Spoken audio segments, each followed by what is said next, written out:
Hello, I am Townsley Roberts, Deputy Executive Secretary in the National Commission for Persons with Disabilities Secretariat. Being prepared for hurricane season is very important. As you know, is one of our mandates to register all persons within the Bahamas with disabilities so that we have accurate numbers that help to formulate policies in relations to persons with disabilities so that we can help to level the playing field in the country with persons with disabilities and afford them similar or the same privileges as all Bahamians.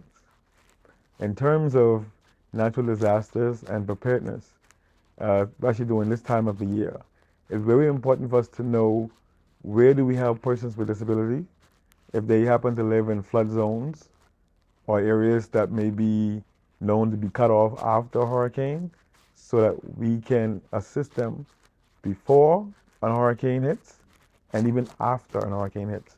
It will become a larger part of NEMA's policy and program so they understand where and what they have to do during these disasters. Many times we have found, especially in recent years, we see what happened with Dorian, that we didn't have the numbers to know how many persons would have been in the path of the hurricane, which also made it difficult to realize and figure out if any persons are missing or who needs to be located. So we have these numbers beforehand.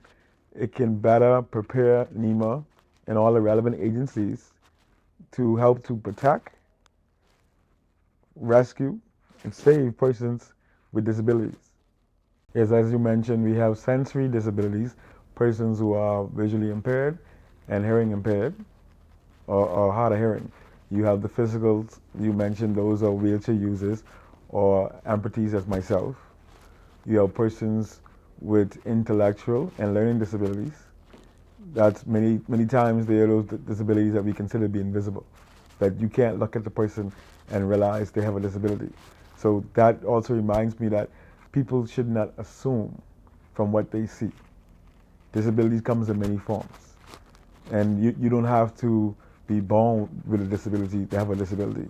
There are disabilities that are considered that happen during birth, but don't take effect until later on in years. So disabilities come in many ranges, and not to confuse intellectual disabilities with persons with psychological issues. They are two separate things, but they all are respected and need to be understood and how to deal with them on their level. You know, many times we look at persons with intellectual disabilities and we think they may be not as intelligent as we are, but many times they are considered to be misunderstood geniuses. They have their special abilities just like anybody else. We just sometimes need to be able to find those abilities and develop them. Firstly, we want people to understand that the National Commission for Persons with Disability is not national-centric. We are responsible for persons with disabilities throughout the length and breadth of the Bahamas. So we had recently a day of love for persons with disability, with mostly young people with intellectual and developmental disabilities. So we are duplicating the same event in the Northern Bahamas. The two town hall meetings, the first one is in 8 Mile Rock on the 26th of May at Bethel Deliverance Center. The second one will be on the 27th of May at Mary Staff to See Catholic Church Hall. We will be talking disability. We'll be talking about the benefits, the rights of persons with disabilities, and also disability and in its relations to disaster preparedness. The plan is to educate persons on their rights and also to understand what they can do to help themselves before disasters and help themselves, generally speaking. Because many times, because you don't know the lack of information, then you think certain things don't exist. But we're gonna highlight what the government has available, including the agencies responsible for persons with disability, so persons can know where to access services and benefits. And definitely, we know Grand Bahama has suffered from a previous hurricane. So we want to make sure all persons are aware how they can help protect themselves in case of another disaster as Dorian. Yes, sir.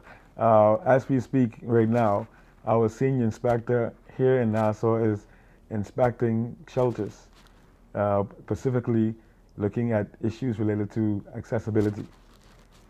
When we also go to Grand Bahama for those few days, we also there we will do some inspections, including inspecting the departments of social services, because we want to start and make sure that the Ministry of Social Services and all of their agencies speak and talk the walk that we're trying to get other companies and the public to understand. That whatever there is a business or building that services the public, they need to understand accessibility. And accessibility is not just getting in the door, but being able to maneuver and do anything that anybody is allowed to do in that business. That the service that is being offered to you can be offered to me at the same level of respect. So when we go to Grand Bahama, we're going over there with the same view and attitude that what we do here, we're going to do over there, and to highlight that Bahamians with disabilities are Bahamians and they deserve the same right. As we realize, persons who are deaf and hard of hearing, they tend to rely a lot on being able to see someone's facial expressions and sometimes read lips. Wearing a mask can be really challenging to such persons. They may have to ask someone to sometimes lower the mask as they're speaking so that they can understand them. So don't be overly concerned. Just ensure that you practice the safe distance. But for communication purposes, it is necessary for some persons, if you cannot sign to them, for them to actually try and reach your lips. And they need to see your lips to do such things.